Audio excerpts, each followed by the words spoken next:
Now, you mentioned with Winovich, bringing him in, him and Highsmith are close enough. You'd rather stick with Highsmith. If we're bringing in Ingram or Houston, how's that scenario playing out? Is Houston the third guy?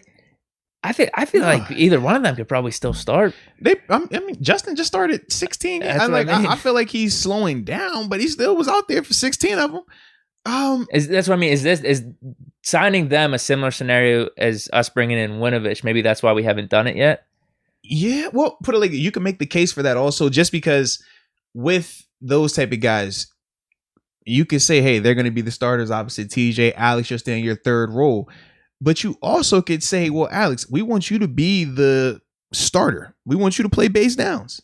But when it's third down, if it's a passing situation, we're subbing in Justin Houston. We're going to sub in this guy. Now, that gets a little dicey because as outside linebackers, sure, we don't really care about first and second down. Third down is that premium down because they don't give me the shit place. Yeah, right, I'll sign up for listen, this. you could have 100 tackles as outside linebacker. Nobody cares about how many tackles you have. Nobody cares about how good you play against the run. You can't play bad against the run, but nobody cares how good you play against the run. They care about your sacks. And prime example is Bud Dupree. Nobody cared about Bud Dupree when he was just great against the run. He's always been really good against the run. People said he was the worst draft pick. He was a bust his first 2 years because why? He didn't get sacks. He started getting sacks, and all of a sudden, hey man, Bud Dupree, the best dude out here, got nicely paid. But he always can play the run. So yeah, if you Alex Highsmith, I don't think you necessarily going to sign up for that either. In turn, oh yeah, man, we'll break him in, let him get the pass rush plays, and I got to play the no. I've seen that dynamic played out. It hurt my contract value in the future, dude, too. All I'm saying is, I was here. I've seen guys in contract years, and you got the veteran, and it's like, oh, Debo gets pass rush downs, and you're sitting here like, whoa, I see that dude don't like that too much. Oh, yeah, okay, all right.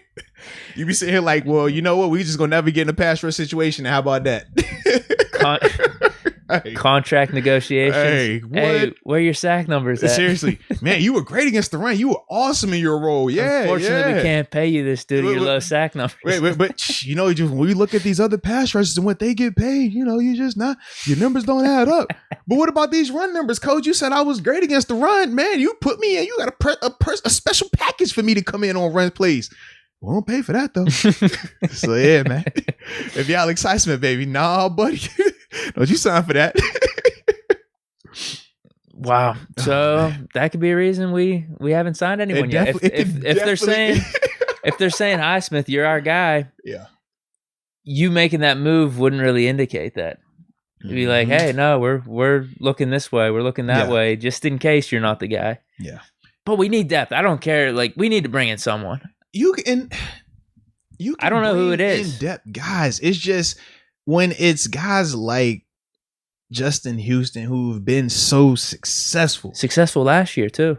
It's hard to tell that guy, number one, that he's going to come in and be a backup. But then number two, if you're the guy playing in front of him and you're not established, i.e. Alex Highsmith, right? Think about every time you play in a game and you don't have a sack. It happens. It happens more than not. All of a sudden the reporters, time to bench Highsmith. Think about that game you play where you just happen to have a bad matchup against this left tackle and you might not get a pressure or a QB hit. And Justin Houston's on the sideline. Just if you're Alex Highsmith, that's what you're not gonna just play carefree, hair down and be you. You're gonna be playing to not get benched. You're gonna be playing to not have that guy come in and sub in for you. I've experienced that as well. It's not cool. I mean, some guys you could thrive in it, but it is a very stressful situation because you feel like you have to be perfect all the time. And that's just not realistic. You're never going to play your best when you're trying to not mess up, when you're trying to do every single thing perfect. So that's the thing. Alex, like, that's tough. And he's so young. It's not like he's built up 3-4 years of this thing, like this year too. That's what I was going to say. If you think Highsmith and Watt could be a long-term tandem, you got to pick your spots with that type of stuff.